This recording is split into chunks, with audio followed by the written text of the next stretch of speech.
Hello दोस्तों, नमस्कार। स्वागत है आपके अपने YouTube channel soft study Akash Kumar में। आज हम सब यहाँ इकोनॉमिक्स यानी अर्थशास्त्र पढ़ेंगे। जो पार्ट 2 बुक है समष्टि अर्थशास्त्र को यहाँ पे पढ़ेंगे, जिसके सेकंड चैप्टर का नाम है राष्ट्रीय आय का लेखांकन। इसके पार्ट 1 वीडियो को मैंने आपको पहले से ही प्रोवाइड करवा चुके हैं। आज हम लोग इसके पार्ट 2 को पढ़ेंगे। पार्ट 1 पार्ट 2 में बांटने के पीछे रीजन था क्योंकि चैप्टर काफ़ी लंबे थे और बड़े थे और बहुत सारे प्रश्न यहाँ से एग्जाम में पूछे जाते हैं। तो सुविधा के लिए, आपको प्रॉब्लम ना हो एग्जाम में, तो आप ही की सुविधा के लिए इसको हमने 2 भाग में, अगर मैं चाहता तो इसको एक बार भाग में भी कंप्लीट करा देता, लेकिन काफ़ी लंबा भी वीडियो हो जाता, तो इसीलिए इसको हमने 2 भाग में कर दिया ताकि आपको एग्जाम में हेल्प मिल सके। तो हम लोग पहले रिकॉल कर लेते हैं कि हमने पार्ट 1 में पढ़ा क्या क्या था। जो बच्चे पहले वीडियो को नहीं देखे वो बच्चे जाकर के पहले वीडियो को देख लेंगे।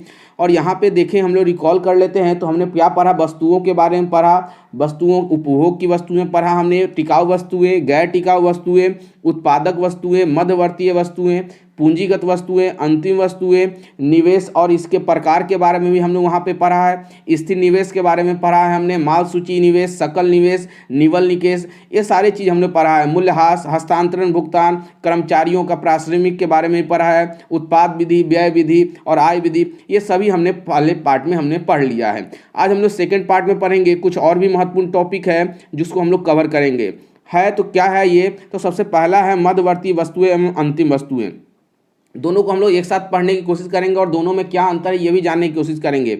तो वे वस्तुएं जो एक लेखा साल में, एक लेखा साल कहने का मतलब एक लेखा वर्ष में उत्पादन में, याद रखिएगा, उत्पादन यानी उत्पादन में कच्चे, यानी प्रोडक्शन में कच्चे माल के रूप में, यानी जो चीज़ हम उत्पादन करते हैं उसमें जो कच्चे माल के रूप में जिसका इस्तेमाल करते हैं या उसे पुनः बिक्री के लिए खरीदी जाती है, वो मध्यवर्तीय वस्तुएं कहलाती है। याद रखिएगा, मध्यवर्तीय किसे कहा जाए? उत्पादन में जो कच्चे माल का इस्तेमाल करते हैं उसी को हम लोग मध्यवर्तीय वस्तुएं कहते हैं। नेक्स्ट है अंतिम वस्तुएं। किसे कहा जाता है? अंतिम वस्तुएं ये वस्तुएं होती है जो उपभोक्ता, उपभोक्ता कहने का मतलब होता है क्या? कंज्यूमर, उपभोग के लिए, उपभोक्ता, कंज्यूमर, उपभोग के लिए, कंज्यूम के लिए या उत्पादकों के निवेश के लिए उपलब्ध होती है। यानी उत्पादकों, यानी जो प्रोड्यूसर के लिए जो निवेश के लिए जो उपलब्ध होती हैं वो वस्तुएं अंतिम वस्तुएं कहलाती है। और आपसे एग्जाम में पूछा जा सकता है कि राष्ट्रीय आय की गणना में किस वस्तुओं का इस्तेमाल किया जाता है? तो बच्चे याद रखिएगा, राष्ट्रीय आय की गणना में केवल हम लोग अंतिम वस्तुओं का इस्तेमाल करते हैं, यानी केवल अंतिम वस्तुओं का मूल्य ही शामिल उसमें किया जाता है। मध्यवर्तीय वस्तुओं का मूल्य उसमें शामिल नहीं किया जाता है क्योंकि ये पहले ही अंतिम वस्तुओं में शामिल होती है। पहले ये क्या हो जाती होगी? अंतिम वस्तुओं में शामिल होगी, तब जाकर के इसको हम लोग काउंट करेंगे राष्ट्रीय आय की गणना में। तो याद रखिएगा और वीडियो को पूरा देखिएगा, दोस्तों में इसे शेयर करने की कोशिश कीजिएगा। काफ़ी इंपॉर्टेंट है क्लास 12 के लिए। 12 के जितने भी बच्चे हैं जो 2022 में एग्जाम देने वाले हैं, चाहे वो किसी भी बोर्ड को हो, बिहार बोर्ड हो, एमपी हो, झारखंड हो, किसी भी बोर्ड से बिलोंग करते हो, सभी के लिए काफ़ी इंपॉर्टेंट होने वाला है ये वीडियो। और इकोनॉमिक्स जो है काफ़ी इंपॉर्टेंट चैप्टर है और यहाँ से एग्जाम में बहुत सारे प्रश्न आपके ऑब्जेक्टिव और सब्जेक्टिव में पूछे जाते हैं। तो वीडियो को पूरा देखिएगा और जो बच्चे अभी तक चैनल को सब्सक्राइब नहीं किए वो बच्चे चैनल को सब्सक्राइब भी करेंगे। और प्रीवियस वीडियो, जो बच्चे हमारे पार्ट 1 वीडियो को नहीं देखा है वो पार्ट 1 वीडियो को भी जा करके देख लेंगे और वीडियो को पॉज करके नोट्स बनाने की भी कोशिश करेंगे ताकि आपको एग्जाम में हेल्प मिल सके। तो आते हैं इसके बाद हम लोग साधन लागत और लागत कीमत, हम लोग जितने भी टॉपिक है वो एनसीईआरटी के टॉपिक को हम लोग कवर करेंगे। याद रखिए, एग्जाम में जो भी प्रश्न पूछे जाते हैं वो किसी भी बोर्ड का हो, एनसीईआरटी पैटर्न पे ही आधारित रहता है। बुक भले ही चेंज हो जाती है लेकिन पैटर्न जो होता है वो एनसीईआरटी पैटर्न का ही चलता है सभी जगह। तो हम लोग एनसीईआरटी के ही टॉपिक को कवर करने की कोशिश करेंगे और जहाँ से एग्जाम में बहुत बार प्रश्न पूछे जाते हैं। और ये चैप्टर से और तो बहुत ज़्यादा प्रश्न आपको पूछा गया है और इसमें बहुत सारे ऐसे भी टॉपिक आपको देखने को मिलेंगे जो आपने पहले सुना तो होगा लेकिन पढ़ा नहीं होगा। तो देखते हैं आगे है साधन लागत और लागत कीमत किसे कहते हैं? साधन लागत और लागत कीमत यानी बाजार कीमत, सॉरी यहाँ पे क्या हो जाएगा? बाजार कीमत। साधन लागत और बाजार कीमत तक उत्पादन के साधनों की, याद रखिएगा, उत्पादन के साधनों की किसी वस्तु के उत्पादन में योगदान देने के बदले जो कुछ भुगतान किया जाता है उसे हम लोग साधन लागत कहते हैं। मतलब किसी वस्तु का अगर हम उत्पादन कर रहे हैं और उस उत्पादन में जो चीज़ हमें योगदान, जो हमें मदद मिलता है उसी को हम लोग बोलते हैं साधन लागत। बाजार कीमत किसे कहा जाता है? तो जिस पर एक वस्तु बाजार में, जिस कीमत पर, याद रखिएगा, जिस कीमत पर एक वस्तु बाजार में खरीदी या बेची जाती है, यानी बाजार में जो वस्तु है जिस कीमत पर खरीदी या बेची जाती है वो वस्तु की बाजार कीमत कहलाती है।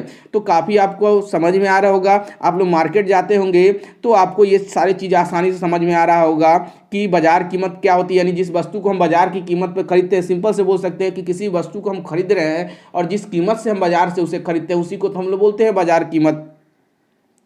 नेक्स्ट है चालू कीमत पर राष्ट्रीय आय व स्थिर कीमत पे राष्ट्रीय आय। हम लोग राष्ट्रीय आय के बारे में पढ़ेंगे कि चालू कीमत पे क्या होता है राष्ट्रीय आय और स्थिर कीमत पे राष्ट्रीय आय क्या होता है। तो लिखा गया है कि चालू कीमतों पर राष्ट्रीय आय जब किसी वर्ष में उत्पादित अंतिम पदार्थ, उत्पादित यानी किसी वर्ष के में अंतिम पदार्थ व सेवाएं का मूल्य उसी साल की बाजार कीमत पे, यानी कोई वस्तु हम अगर मान लीजिए कि हमने 2021 में किसी वस्तु का प्रोडक्शन किया हो और इस वस्तु को हम इसी साल के बाजार कीमत पे आंकते हैं या बेचते हैं, उसी को कहा जाता है चालू कीमत। यानी 2021 में जिस वस्तु को हमने उपज किया है और उसी साल का जो वैल्यू है उसका, उसी के अनुसार अगर हम उसे बेचेंगे तो हमारा चालू कीमत राष्ट्रीय आय कहलाता है।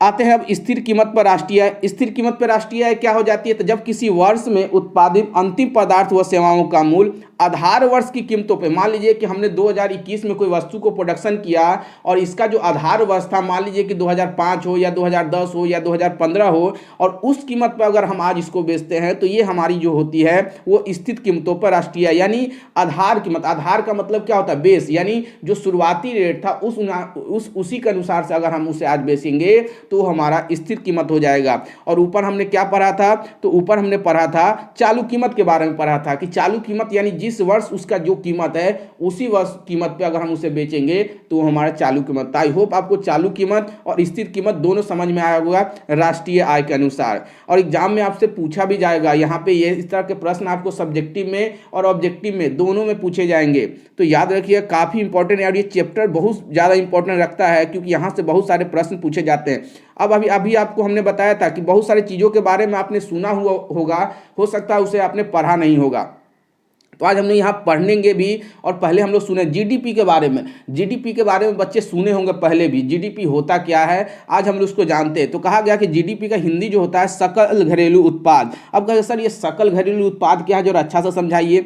तो कहा गया है कि किसी देश के अंदर एक वर्ष की अवधि में यानी एक साल के अंतर में उत्पादित वस्तुओं और सेवाओं। अच्छा सेवाएं जानते हैं बच्चों, वस्तु तो समझ गए कि जो वस्तु का प्रोडक्शन होता है। सेवाएं क्या होती है? सेवाएं का मतलब होता है सर्विसेज, जो हमारी सेवाएं करते हैं, जैसे सरकारी कर्मचारी हो गए, ये सब क्या है? ये हमारी सेवाएं करती है। हमारी जो हमें चीज़, जैसे कि हम एग्जाम देने जाते हैं तो एग्जाम का पेपर वगैरह जो भी हो वो क्या करते हैं? वो हमारी हेल्प करते हैं, मदद करते हैं, वही कहलाता है हमारा सेवाएं। तो कहा गया है कि किसी देश के अंदर एक वर्ष की अवधि में उत्पादित वस्तुओं और सेवाओं के कुल मौद्रिक मूल्य, यानी उसकी जो कीमत होगी मौद्रिक मूल्य को हम लोग सकल घरेलू उत्पाद कहते हैं। आई होप आपको समझ में आ गया होगा कि जीडीपी क्या होता है। यानी जीडीपी बताया जा रहा है कि किसी देश के अंदर एक वर्ष के अवधि में, यानी एक साल, मान लीजिए 2021 लेते हैं तो 2021 की अवधि में वस्तुओं और सेवाओं के कुल मौद्रिक मूल्य, वस्तु और सेवाओं के जो कुल मौद्रिक मूल्य होंगे उसी को हम लोग जीडीपी या सकल घरेलू उत्पाद कहेंगे। अब यहाँ पे कुछ फार्मूला भी बताया गया है कि सकल घरेलू उत्पाद के फार्मूला क्या होते हैं, तो जान लेते हैं। तो सकल घरेलू उत्पाद का होता है उपभोग, यानी किस चीज़ का हमने उस उपभोग किया, उसमें हमने सकल निवेश को यानी जीडीपी को जोड़ दिया, सरकारी खर्च को भी उसमें जोड़ दिया, निर्यात को भी जोड़ दिया, लेकिन आयात को हम लोग यहाँ पे छोड़ देंगे, यानी जो हम मंगवाए हैं उसको हम लोग घटा देंगे, यानी जितने भी हमारे तरफ से जो किए गए हैं वो। अब यहाँ पे इंग्लिश के फॉर्म में भी लिखा गया है क्योंकि एग्जाम में दोनों फॉर्म में आपसे प्रश्न है और आपको याद होगा। तो जीडीपी बराबर होता है सी का मतलब बोल सकते हैं हम लोग उपभोग बोल सकते हैं, आई का मतलब है यहाँ पे इन्वेस्टमेंट बोल सकते हैं यानी सकल निवेश बोल सकते हैं, जी का मतलब हो गया गवर्नमेंट कर्मचारी खर्च बोल सकते हैं, और एक्स और एम क्या हो गया? तो एक्स और एम यहाँ पे निर्यात और आयात को शो कर रहा है। तो इसी तरह से हम लोग एग्जाम में फार्मूला को याद भी रखेंगे और काफ़ी इंपॉर्टेंट है, यहाँ से बहुत सारे जीडीपी से प्रश्न आपके एग्जाम में पूछे जाते हैं। और जो बच्चे 12th दे लेंगे उनके आगे, जिनके बच्चों का भी इकोनॉमिक्स है, वो 12th के बाद भी उनका इकोनॉमिक्स अगर सब्जेक्ट होगा वहाँ पे भी ये सारी चीज़ आपको, तो अगर अभी आपने अच्छे से नहीं पढ़ा तो वहाँ पे आपको प्रॉब्लम क्रिएट होने वाली है, याद रखिएगा। इसीलिए अभी वीडियो को अच्छा से देखिएगा और समझने की कोशिश कीजिएगा। अगर आपको कोई डाउट होती है तो आप हमें कमेंट के थ्रू अपने डाउट को हमसे पूछ भी सकते हैं, जो कोई आपको सही समय पर आपको वो प्रोवाइड करवा दिए जाएंगे। हाँ, अब वीडियो थोड़ा सा लेट होगा, थोड़ा सा लेट होने के लिए मैं माफ़ी चाहता हूँ, कुछ काम की वजह से वीडियो लेट आएंगे, लेकिन आपको कन्फर्म है कि सारी चीज़ आपको नियमित समय पे पूरा हो जाएगा। अब आते हैं सकल राष्ट्रीय उत्पाद क्या होता है, जीएनपी। जीएनपी यानी सकल राष्ट्रीय उत्पाद, ग्रॉस, यानी जीएनपी, जी का मतलब क्या होता है, ग्रॉस होता है, याद रखिएगा। एन से हो गया राष्ट्रीय, उत्पाद का मतलब क्या हो गया, प्रोडक्ट हो गया, याद रखिएगा। जीएनपी देश के निवासियों के द्वारा, यहाँ पे बताया जा रहा है कि देश के निवासियों के द्वारा देश में या विदेश में, याद रखिए देश के जो निवासी होंगे, जो देश के भी नागरिक होंगे, वो देश या विदेश में एक वर्ष में किए गए अंतिम रूप से उत्पादित कुल वस्तुओं एवं सेवाओं, यानी चाहे वो देश में काम करे या देश से बाहर काम करे, वो देश के नागरिक होने चाहिए, और उसी के मौद्रिक मूल्य को हम लोग सकल राष्ट्रीय उत्पाद कहते हैं। सकल राष्ट्रीय उत्पाद यानी ग्रॉस नेशनल प्रोडक्ट के रूप में हम लोग जानते हैं। और ये बराबर इसका भी फॉर्मूला होता है, इसमें हम लोग जीडीपी को भी जोड़ेंगे, क्योंकि जीडीपी बताया गया है कि वर्ष के अंदर, किसी देश के वर्ष के अंदर, तो जीडीपी तो आएगा। साथ ही साथ इसमें निवल, यानी निवल का मतलब होता है नेट होता है, जो विदेशी यानी विदेश में जो हमारे भारतीय जो विदेश में जो काम कर रहे हैं उनके द्वारा जो कमाया गया है मूल्य है, वो भी इसमें क्या होगा, उनके द्वारा जो टैक्स आया गया है वो भी इसमें ऐड हो जाएंगे, तो ये कहलाएगा जीएनपी। आई होप आपको समझ में आ रहा होगा आसानी से जीएनपी और जीडीपी। क्या बताया था, आपने सुना होगा, समझा नहीं होगा, और आज आपको समझने में भी आ रहा होगा कि जीडीपी क्या होती है और जीएनपी क्या होती है। इसके बाद हम लोग आते हैं निवल शुद्ध घरेलू उत्पाद, नेट डोमेस्टिक प्रोडक्ट के बारे में, जिसको एनडीपी के फॉर्म में हम लोग जानेंगे। किसी देश के सकल घरेलू उत्पाद में से उस देश के पूंजी वस्तुओं पर मूल्यह्रास को घटाने पर, यानी सिंपल ये फार्मूला के फॉर्म में दे दिया गया है कि निवल शुद्ध घरेलू उत्पाद क्या होगा, तो जो हमारा जीडीपी है उस जीडीपी में से हम लोग जो हमारे द्वारा जो खर्च किए गए हैं मूल्यह्रास, जो नुकसान या मूल्यह्रास जो हुआ है उसको अगर हम घटा देंगे, यही हमारा निवल का मतलब होता है शुद्ध, याद रखिएगा नेट, निवल का मतलब शुद्ध यानी नेट होता है, याद रखिए। यहाँ पे शुद्ध और प्योर वो नहीं, नेट का मतलब हो गया, और यहाँ पे नेट का मतलब होता है शुद्ध, यानी कुल भी बोल सकते हैं यहाँ पे। नेक्स्ट है निवल शुद्ध राष्ट्रीय उत्पाद। अभी हमने ऊपर क्या पढ़ा, निवल शुद्ध घरेलू उत्पाद, और यहाँ पे हम लोग क्या पढ़ेंगे, निवल शुद्ध राष्ट्रीय उत्पाद, यानी ये देश के बारे में हो जाएगा। तो किसी देश के सकल राष्ट्रीय उत्पाद में से उस देश की पूंजी उस वस्तुओं पर मूल्यह्रास को घटाने पे, यानी यहाँ पे ऊपर में हम लोग जीडीपी में से मूल्यह्रास को घटाया था, और यहाँ पे हम लोग जीएनपी में से मूल्यह्रास को घटा देंगे, तो बस दोनों का सेम ही है। बस आपको याद रखना होगा, अगर नेशनल लग गया तो जीएनपी में से घटाएंगे, अगर घरेलू लग गया तो जीडीपी में से घटा देंगे।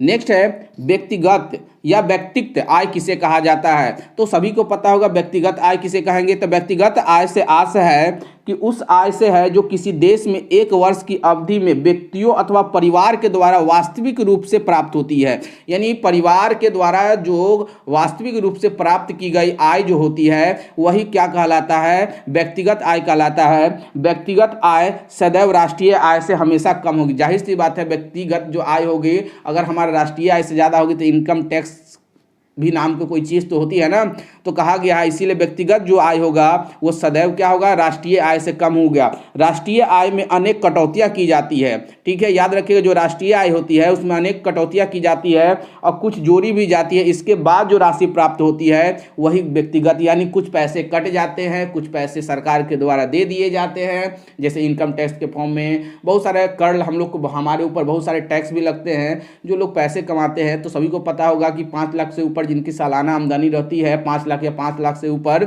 उनके ऊपर क्या होते हैं, इनकम टैक्स कटते हैं। तो उसी तरह से बहुत सारे टैक्स के फॉर्म में पैसे कटते हैं और बहुत सारे पैसे आते हैं भुगतान के रूप में, आते हैं प्राइज के रूप में जो पैसे आते हैं। तो कुछ पैसे आते भी हैं और कुछ पैसे जाते भी हैं। तो उस तरह की आय को जो हम लोग क्या बोलते हैं, व्यक्तिगत आय कहते हैं। अब यहाँ पे कुछ फार्मूला दिया गया है, थोड़ा सा जान लेते, देख लेते इस फार्मूले को भी हम लोग। तो बताया गया कि व्यक्तिगत आय में क्या होता है, तो राष्ट्रीय आय जो होता है उसमें से हम लोग निगम कर, अवतरित व्यवसाय, लाभ और सामाजिक सुरक्षा अंशदान में हम लोग इतने पैसों को क्या करते हैं, दे देते हैं। और हस्तांतरण भुगतान यानी कोई हमें प्राइज के तौर पे कोई पैसा दिया उसको हमने ऐड कर लिया। हस्तांतरण भुगतान का मतलब हो गया कि गिफ्ट के तौर पे मान लीजिए कि कोई किसी अच्छे काम के लिए हमें जो प्राइज दिया गया उसको हम लोग रख लेते हैं, तो वो हमारा क्या कहलाता है, व्यक्तिगत आय कहलाता है। अब यहाँ पे है व्यक्तिगत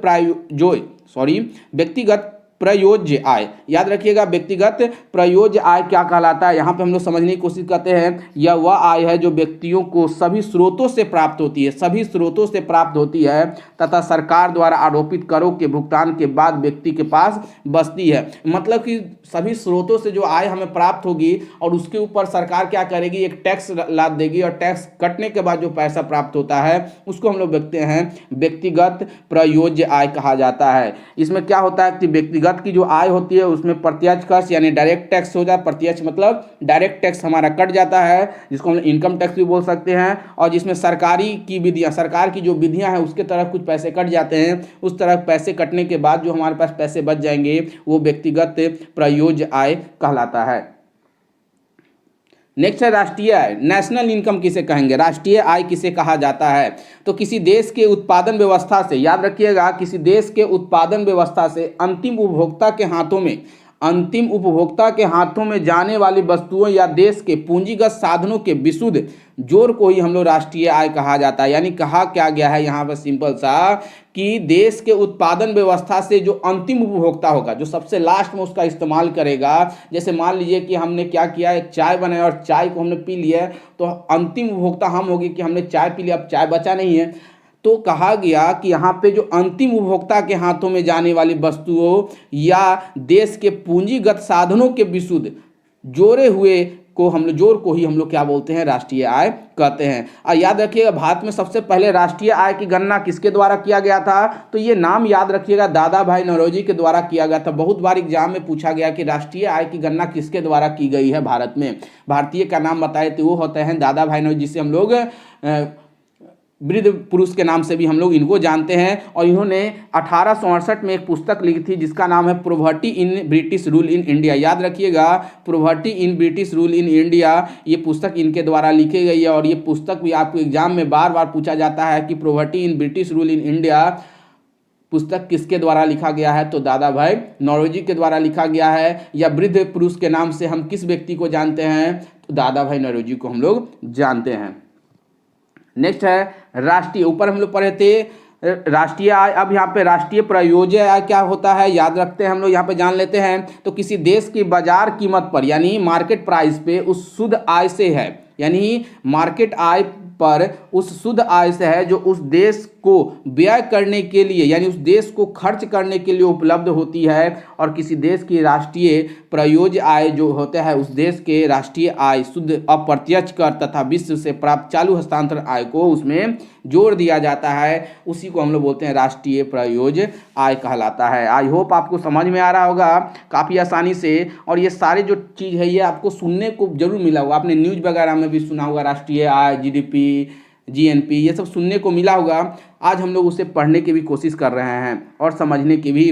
पूंजी निर्माण किसे कहा जा सकता है, पूंजी निर्माण होता क्या है, किसे कहा जा सकता है। यहाँ पे बहुत सारे बच्चों, सर ये क्वेश्चन आंसर है, यहाँ से आप हम लोग टॉपिक को कवर कर रहे हैं। बच्चे याद रखिएगा, हम लोग टॉपिक को कवर कर रहे हैं। अगर टॉपिक हमें पता रहेगा तो उससे कुछ भी प्रश्न बनेगा, अगर हमें टॉपिक पता होगा तो हम वहाँ से प्रश्न का आंसर आसानी से दे देंगे। तो सवाल उठता था कि सर क्वेश्चन आंसर है, क्वेश्चन आंसर भी बोल सकते हैं इसे।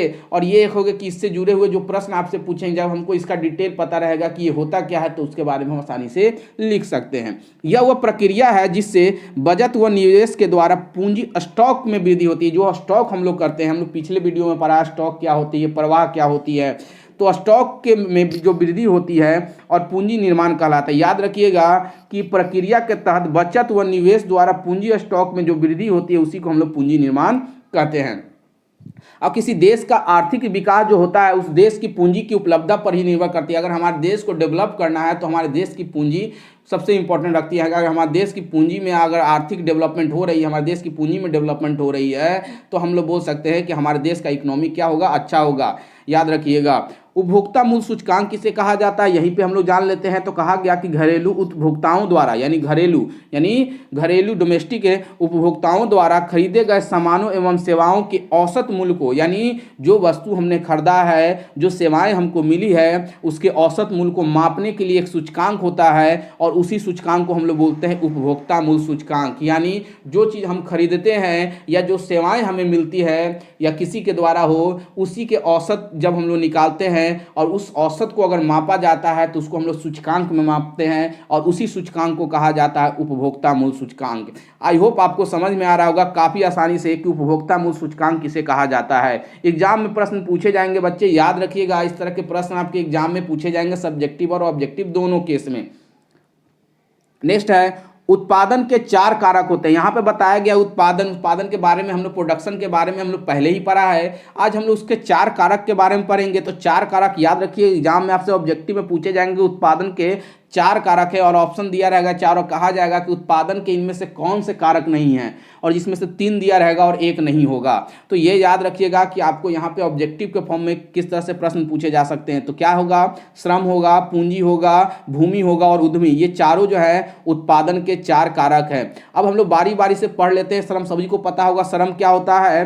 तो किसी भी प्रकार की शारीरिक या मानसिक कार्य, यानी जो हम कोई कार्य करते हैं, चाहे वो मेंटली काम करे या हम लोग फिजिकली वर्क करें, यानी शरीर की मदद से करें या मानसिक कार्य की मदद से, जो धन हमने उपार्जन के लिए किया गया है उसे हम लोग श्रम कह लेते हैं। यानी मानसिक, यानी बहुत सारे लोग ऑफिशियली वर्क करते हैं, बैठ करके एसी में बैठ जाते हैं, वर्क करते हैं, तो वो भी एक तरह से क्या हो गया, श्रम ही होता है। और जो लेबर वगैरह का जो काम करते हैं, जो घर से बाहर निकल कर धूप में वगैरह में खटते हैं, काम करते हैं, वो भी क्या होता है, श्रम ही कहलाता है।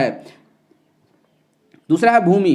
अर्थशास्त्र में उत्पादन में प्रयोग होने वाली सभी प्राकृतिक साधन, यानी किसी भी उत्पादन के प्रोडक्शन, यानी उत्पादन यानी प्रोडक्शन के लिए जो हम प्राकृतिक साधनों का इस्तेमाल करते हैं, जैसे हमने भूमि का इस्तेमाल किया, हमने पानी का इस्तेमाल किया, ये सब हमारे क्या हो जाते हैं, ये हमारे कहला जाते हैं भूमि। ये हमें, अच्छा, भूमि बोला गया है। अर्थशास्त्र में उत्पादन में होने वाली सभी प्राकृतिक साधनों को भूमि में शामिल किया जाता है, उसको हम लोग भूमि में शामिल कर लेते हैं और इसी को कहा जाता है भूमि कहा जाता है। नेक्स्ट है पूंजी। क्या होती है, सभी को पता होगा पूंजी क्या होगा, उत्पादन में प्रयोग होने वाले मनुष्य उत्पादित साधनों को, यानी जो उत्पादित साधनों होता है उसी को पूंजी कहा जाता है। बच्चे समझते सर पूंजी यानी पैसा, हर एक चीज़ में पैसा नहीं हो सकता। यहाँ पे बोला गया है कि जो भी प्रयोग हम लोग करते हैं किसी उत्पादित साधनों को, उसी को तो हम लोग बोलते हैं पूंजी।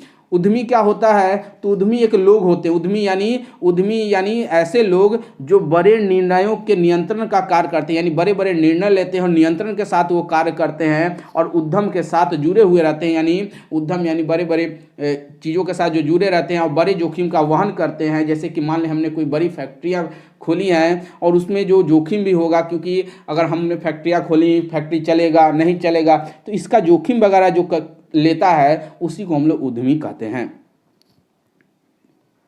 नेक्स्ट है नियोजित माल सूची संचय क्या होती है। काफ़ी वीवीआई है, एनसीईआरटी में ये सब प्रश्न आपको देखने को मिलेगा कि नियोजित माल सूची संचय क्या है। तो वह माल सूची जिसके लिए पहले से योजना बनाई गई हो, नियोजित यानी पहले से जो योजना बनाई गई हो, नियोजित माल सूची संचय कहलाती है। यानी कहने का मतलब हो गया कि अगर हमें कोई चीज़ करना है तो हमें पहले से उसके बारे में डिटेल पता करना होगा, या उसके बारे में पहले से हमें एक शेड्यूल बनाना होगा, एक टाइमिंग बनाना होगा, उसका डाटा तैयार करना होगा, उसी को हम लोग बोलते हैं नियोजित माल सूची संचय। और यह हमेशा क्या होता है, धनात्मक होता है। ये हमेशा क्या होता है, धनात्मक यानी पॉजिटिव होता है ये।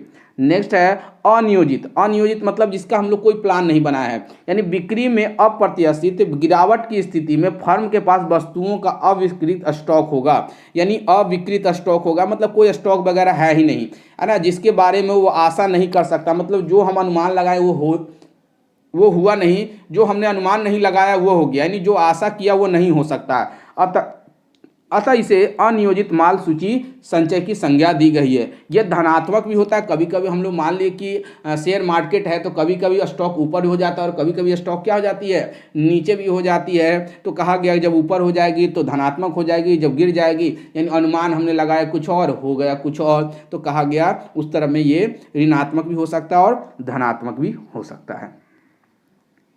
नेक्स्ट है आय की चक्रीय प्रवाह क्या होती है? तो आय के चक्रीय प्रवाह से अभिप्राय है कि अर्थव्यवस्था में विभिन्न क्षेत्रों में मौद्रिक आय के प्रवाह या वस्तुओं और सेवाओं के चक्रीय रूप को हम लोग प्रवाह कहते हैं। यानी एक चक्र के फॉर्म में, किसी भी वस्तु के उत्पादन में एक चक्र के फॉर्म में जो काम करता है। जैसे मान लीजिए यहाँ पे एक एग्जाम्पल के तौर पर हम लोग समझेंगे कि हमारे पास कोई इनकम है, आय है, और हम उसे इन्वेस्ट कर रहे हैं किसी प्रोडक्शन में, और प्रोडक्शन के बाद जब उसे हम लोग सेल करेंगे तो हमें फिर क्या प्राप्त होगा? आय। और जो पैसा आएगा तो फिर हम लोग मन में सोचेंगे कि ठीक है, फिर हम इसे इन्वेस्ट करेंगे, और फिर इन्वेस्ट के बाद जो वस्तु बनाएंगे, मान लो कोई हम कंपनियां खोले, उसमें कुछ प्रोडक्शन किए, उत्पादन हुआ, फिर उत्पादन को हमने सेल किया और फिर उससे हमने आय प्राप्त किया। और यही प्रोसेस, साइक्लिक प्रोसेस जो होता है, यही जो होता है साइक्लिक प्रोसेस चलते रहेगा, उसी को हम लोग कहते हैं आय के चक्रीय प्रवाह। यानी चक्र की तरह ये नचता हुआ रहेगा, यानी शुरुआत अंत शुरुआत अंत, इसी तौर में ये चलता रहेगा। इसी को चक्रीय प्रभाव कहा जाता है। और आय के चक्रीय प्रभाव जो होते हैं वो दो सिद्धांत पे काम करते हैं, या दो सिद्धांत होते हैं इनके। जानते हैं दोनों सिद्धांत के बारे में क्या क्या होता है? यहाँ पे तो बताया गया है कि क्रेताओं द्वारा खर्च की गई राशि जो होगी विक्रेताओं द्वारा प्राप्त की गई राशि के बराबर होगी। यानी जो क्रेता होंगे और जो विक्रेता होंगे, क्रेता यानी जो खरीदने वाले, और विक्रेता जो होंगे बेचने वाले, दोनों की राशि क्या होगी? आपस में बराबर होगी। ये चक्रीय प्रभाव में बताया गया है। और दूसरा बताया गया वस्तुओं तथा सेवाओं विक्रेताओं से क्रेताओं की ओर एक दिशा में, यानी एक ही दिशा में, एक ही डायरेक्शन में ये, यानी विक्रेताओं से ये क्रेताओं की ओर फॉलो करेगी। यानी बेचेगा, उसके बाद विक्रेता वो क्या करेगा? विक्रेता बेचेगा और क्रेता उसे खरीदेगा, एक ही डायरेक्शन में प्रवाहित होगी। जबकि इन वस्तुओं और सेवाओं के लिए मौद्रिक भुगतान विपरीत दिशा में, अर्थात क्रेता से विक्रेता की ओर। याद रखिएगा, क्रेता वस्तु देंगे और वस्तु के बदले में पैसे आएंगे। कहा गया कि क्रेता क्या देगा? वस्तु देगा, और विक्रेता क्या देगा उसे? क्रेता जो है वो पैसे देगा और विक्रेता जो है उसे वस्तु देगा। तो वही बताया गया कि मौद्रिक भुगतान विपरीत दिशा में होगा। वस्तु देंगे और मौद्रिक उसका भुगतान होगा, कोई कीमत लगा करके दिया गया, उस केस में बताया गया क्रेता से विक्रेता की ओर हो, तो उसी को हम लोग क्या बोल सकते हैं? तो ये जो दो है, ये आय के चक्रीय दो प्रवाह बताए गए हैं। अब यहाँ पे बताया गया है कि चक्रीय प्रवाह के प्रकार, वहाँ पे दो सिद्धांत बताए गए थे, वहाँ पे दो सिद्धांत थे, यहाँ पे प्रकार यहाँ पे आपको बताया जा रहा है। एक कौन कौन होता है? तो एक होता है वास्तविक और दूसरा होता है मौद्रिक। एक होता है वास्तविक और दूसरा मौद्रिक होता है। तो वास्तविक के बारे में, वास्तविक प्रवाह में क्या आ जाएगा? वस्तुओं और सेवाओं को हम लोग बोल सकते हैं वास्तविक। यानी परिवारों में फर्म के साधन और सेवाओं जैसे भूमि, श्रम, पूंजी आदि एवं फर्मों से परिवार को वस्तुएं या सेवाओं का जो प्रवाह होगा उसी को वास्तविक प्रवाह कहेंगे। यानी कहा गया कि परिवारों के द्वारा क्या दिया जाएगा? किसी फर्म को, किसी एक प्रोडक्शन कंपनी को क्या दिया जाएगा? तो भूमि दिया जा सकता है, श्रम दिया जा सकता है, पैसा दिया जा सकता है। और फर्म के द्वारा परिवार को क्या मिलेगा? तो वस्तु मिलेगा। यानी जो वस्तु का प्रोडक्शन वो वस्तु से मिल सकता है, साथ में साथ वो वस्तु के सेवाएं भी उसे दी जा सकती है। उसी को बोल सकते हैं हम लोग वास्तविक प्रवाह बोल सकते हैं। नेक्स्ट है मौद्रिक प्रवाह क्या होगा? हम लोग पढ़ते हैं मौद्रिक प्रवाह क्या होगा, जिसको हम लोग आय प्रवाह कहते हैं। यानी फर्मों से परिवार को, यानी प्रोडक्शन जो कंपनियां हैं उससे परिवार को साधन सेवाओं के बदले, यानी साधन सेवाओं के बदले मौद्रिक भुगतान, ये जो साधन दिया जाएगा उसके बदले उसे भुगतान करना होगा।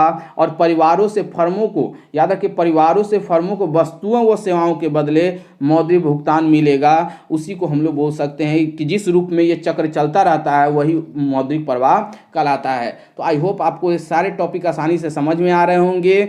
अब यहाँ पे कुछ डिफरेंसेस को जान लेते हैं जो एग्जाम में बार बार पूछे जाते हैं, और ये जो डिफरेंसेज है वो काफ़ी इंपॉर्टेंट होने वाला है आपके लिए। तो याद रखिएगा, काफ़ी महत्वपूर्ण होगा ये डिफरेंशिएट।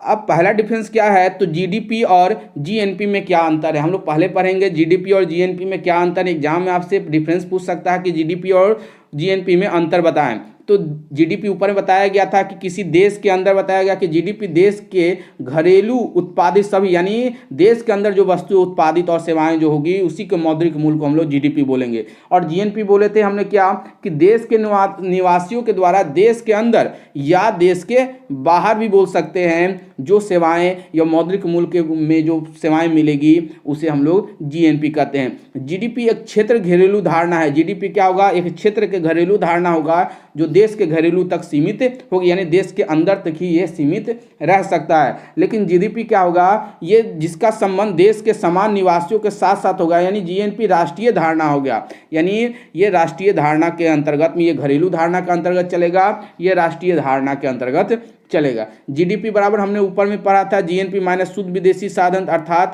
इन साधनों में शुद्ध विदेशी साधन की आय शामिल नहीं किया जाएगा। जीडीपी में हम लोग शुद्ध विदेशी साधन यानी जो विदेशी साधन होंगे उसको इसमें शामिल नहीं किया जाएगा। और जीएनपी में क्या होगा, विदेशी साधन भी क्या किए जाएंगे, आपको शामिल किए जाएंगे। जीडीपी एक संकुचित धारणा होगा और जीएनपी जो है एक विस्तृत धारणा होगा, क्योंकि ये राष्ट्रीय लेवल पे होगा और ये घरेलू लेवल पे होगा, इसीलिए इसको संकुचित यानी सुकुड़ना बोल सकते हैं, संकुचित का मतलब, और यहाँ पे विस्तृत यानी एक्सप्लेनेशन के तौर पे, यानी काफ़ी बड़े पैमाने पे इसे मान सकते हैं।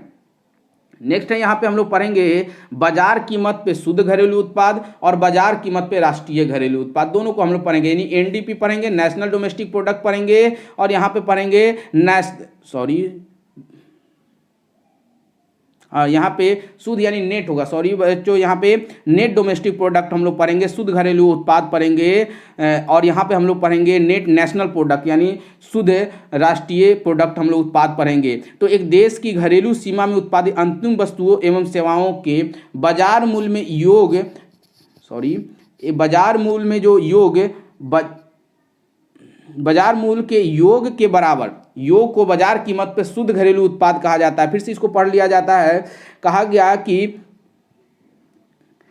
यहाँ पे कि एक देश की घरेलू सीमा में उत्पादित अंतिम वस्तुओं एवं सेवाओं के बाजार मूल्य के योग को बाजार कीमत पर शुद्ध घरेलू उत्पाद किया जाता है। यानी कि यहाँ पे हम लोग समझने की कोशिश करते हैं, बोला क्या गया है, यहाँ पे बोला गया कि बाजार मूल्य का जो योग होगा वो बाजार मूल्य के कीमत पे घरेलू उत्पाद कहता जाता है। एनएनपी में बताया गया है कि एक देश के समान निवासियों द्वारा उत्पादित अंतिम वस्तुओं एवं सेवाओं के बाजार मूल्य के योग, यानी देश के द्वारा जो अंतिम वस्तुओं और सेवाओं का जो बाजार मूल्य के योग होगा उसी को हम लोग एनएनपी कहा जाता है। यह एक घरेलू अवधारणा है, ऊपर में भी पढ़ा है, यानी आपको घरेलू लग गया तो कैसी धारणा होगी, घरेलू धारणा होगी। तो अपने डिफरेंस में ये लिख सकते हैं कि ये घरेलू धारणा है और यह एक राष्ट्रीय धारणा बोल सकते हैं। यहाँ पे फॉर्मूला बताया कि एनडीपी बराबर क्या होगा, तो राष्ट्रीय यानी यहाँ पे देखिए राष्ट्रीय यानी एनएनपी यानी नेट नेशनल प्रोडक्ट्स में से एनएफआई को घटा दिया गया है, और एनएनपी यहाँ पे एमपी, और एमपी का मतलब होता है मार्केट प्राइस, याद रखिएगा एमपी का मतलब होगा यहाँ पे मार्केट प्राइस को, यहाँ पे एनएफआई को जोड़ दिया गया है। नेक्स्ट है, अब हम लोग यहाँ पे पढ़ेंगे बाजार कीमत पे शुद्ध घरेलू उत्पाद। अब वहाँ पे भी था बाजार कीमत पे क्या था, यहाँ पे घरेलू उत्पाद, और यहाँ पे साधन कीमत पे, वहाँ पे बाजार कीमत, यहाँ पे हम लोग क्या पढ़ा, बाजार कीमत पे शुद्ध घरेलू उत्पाद, यहाँ पे भी है बाजार कीमत पे शुद्ध घरेलू उत्पाद, लेकिन इसका डिफरेंसेस किसके साथ पूछा जा रहा था, साधन कीमत पे। वहाँ पे राष्ट्रीय कीमत पे शुद्ध राष्ट्रीय उत्पाद था, और यहाँ पे हमारे साथ क्या पूछा जा रहा है, साधन कीमत पे, वहाँ पे था बाजार कीमत पे। तो देख लेते हैं, तो यह एक लेखा वर्ष में किसी देश के घरेलू सीमा के में उत्पादित अंतिम वस्तुएं एवं सेवाओं का बाजार मूल्य का योग होगा, यानी देश के अंदर जो भी उत्पादित अंतिम वस्तुएं होंगे और सेवाएं होगा उसके बाजार कीमत जितने भी होगी सबको आपस में योग कर देंगे, जोड़ देंगे, तो वो उसका क्या निकल जाएगा, बाजार कीमत पे शुद्ध घरेलू उत्पाद निकल जाएगा। यह एक लेखा वर्ष में किसी देश के घरेलू सीमा में यानी घरेलू सीमा में कार्यरत उत्पादन के साधनों को अर्जित करता है। इसका आकलन बाजार कीमत पे किया जाता है और इसका आकलन साधन लागत पे किया जाता है, यानी जो साधन दिए गए हैं जो लागत के लिए उस पे किया जाता है। इसके अंतर्गत शुद्ध अप्रत्यक्ष करों को सम्मिलित किया गया है, और इसके अंदर शुद्ध अप्रत्यक्ष करों को इनडायरेक्ट टैक्स, अप्रत्यक्ष कर का मतलब होता है, एक होता है डायरेक्ट टैक्स जो डायरेक्ट सरकार के द्वारा लिया जाता है टैक्स, उसे हम लोग बोलते हैं डायरेक्ट टैक्स, और जो सरकार के द्वारा जो टैक्स न लेकर के दूसरे के फॉर्म में हम किसी और रूप में देते हैं तो उसे हम लोग बोलते हैं इनडायरेक्ट टैक्स। डायरेक्ट का मतलब होगा डायरेक्ट सरकार हमसे टैक्स ले ली, जैसे इनकम टैक्स क्या है, डायरेक्ट टैक्स हो जाएगा। तो ये डायरेक्ट टैक्स जो होता है, तो यहाँ पे बताया गया कि अप्रत्यक्ष कर के रूप में इसमें शामिल होगा, टैक्स होगा, इसमें कोई टैक्स वगैरह नहीं शामिल होगा। इसमें क्या होगा, एनडीपी को हम लोग किससे ऐड करें, एमपी यहाँ पे बताया गया, अभी बताया मार्केट प्राइस, और एफसी बताया जाता है फैक्टर कॉस्ट। याद रखिएगा एफसी का मतलब क्या होगा, तो ये होगा आपका फैक्टर कॉस्ट होता है, याद रखिएगा फैक्टर कॉस्ट होता है। तो इसके बारे में हम लोग बाद में आगे भी पढ़ेंगे, हम लोग थोड़ा सा जानने की कोशिश करेंगे अभी। इसके बाद हो गया एनडीपी को हम लोग एनडीपी एनडीपी फैक्टर कॉस्ट को यहाँ पे बताया गया, एनडीपी फैक्टर कॉस्ट को एनडीपी के मार्केट प्राइस को अप्रत्यक्ष यानी इनडायरेक्ट टैक्स को घटा देंगे और आर्थिक सहायता को जो लोगों के द्वारा इकोनॉमिक जो हेल्प किया गया है उसको इसमें जोड़ देंगे। और इसमें हमको क्या बताया गया कि एनडीपी को यानी एनडीपी किस पे, फैक्टर कॉस्ट पे। यहाँ पे एनडीपी है क्या, मार्केट प्राइस पे। तो मार्केट प्राइस हमको यहाँ पे बताया ना, बाजार कीमत, एमपी का मतलब बाजार के मार्केट प्राइस को हम लोग factor cost per indirect tax को जोड़ देंगे, लेकिन आर्थिक सहायता इसमें नहीं होगी। इसमें आर्थिक सहायता को क्या कर दिया जाएगा, घटा दिया जाएगा। तो आई होप आपको वीडियो काफ़ी अच्छा लगा होगा और कमेंट करना ना भूलेंगे और वीडियो को ज़्यादा से ज़्यादा दोस्तों में शेयर करेंगे। 12th के जितने भी बच्चे होंगे जो 2022 में एग्जाम देने वाले हैं उनके लिए काफ़ी इंपॉर्टेंट था ये चैप्टर, और यहाँ से बहुत सारे प्रश्न आपके एग्जाम में पूछे जाते हैं। तो आई होप आपको वीडियो अच्छा लगा और इसी साथ मैं अपना आज का वीडियो समाप्त करता हूँ। धन्यवाद। नेक्स्ट वीडियो में हम लोग ऑब्जेक्टिव प्रश्न करने की कोशिश करेंगे और टेस्ट सीरीज फिर शुरू करेंगे। 2 लगाए हैं हम लोग, नेक्स्ट वीडियो में एक सीरीज शुरू करेंगे, उसके बाद फिर इस चैप्टर का ऑब्जेक्टिव हम लोग करेंगे। धन्यवाद।